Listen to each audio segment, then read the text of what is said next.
Hello everyone, Zain with you, and today I'll show you how to fix audio problem in Windows 11. Now, first thing that you should do is to simply click on your Windows icon on the bottom middle corner right here. Then what you should do is to simply click on the settings icon, this cogwheel icon, or simply go to system and click on sound. After you go to system, click on sound as I mentioned. Then what you should do is to choose your output or your speakers. Make sure that you have chosen the right one. Then you can adjust the volume from here in order to see if it's working or not. Now, if it is not working, you can go back and search here for device manager and click on it. Then what you should do is to go here to audio inputs and outputs, click on this arrow right here, then choose your speakers or the output sound that you have actually chosen in the previous step.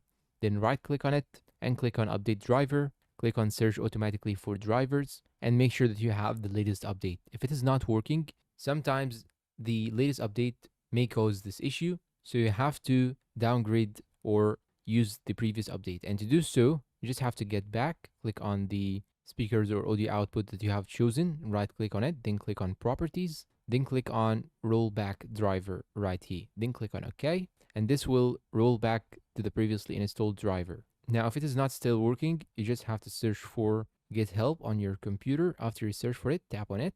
Then you'll have to type here no sound and choose no sound right here. Then click on yes, and the support will help solve your issue. And that's all for today's video. If you find it helpful and useful, please consider like, subscribe to the channel, leave us a good comment, and share this video to your friends. Thanks for watching, and goodbye.